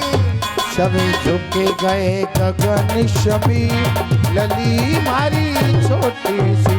झुक जाइयो तनक रघुवीर, लली मारी छोटी सी। लेकिन राम जी नहीं झुके। सखियों ने सोचा अब इनसे कहना ठीक नहीं है, और अब तो और ही कोई उपाय करें। लक्ष्मण जी बैठे थे, इशारा किया शेष के अवतार जरा पृथ्वी को उठा दो। जैसे तुम्हारे भैया तुम्हारी भाभी को माला पहरा दी। लक्ष्मण जी हंसने लगे, पागल है गई ये, व्रत भी उठाऊं, दोनों बराबर उठेंगे, माला तो फिर भी नहीं डलेगी। लक्ष्मण जी ने कोई जवाब नहीं दिया।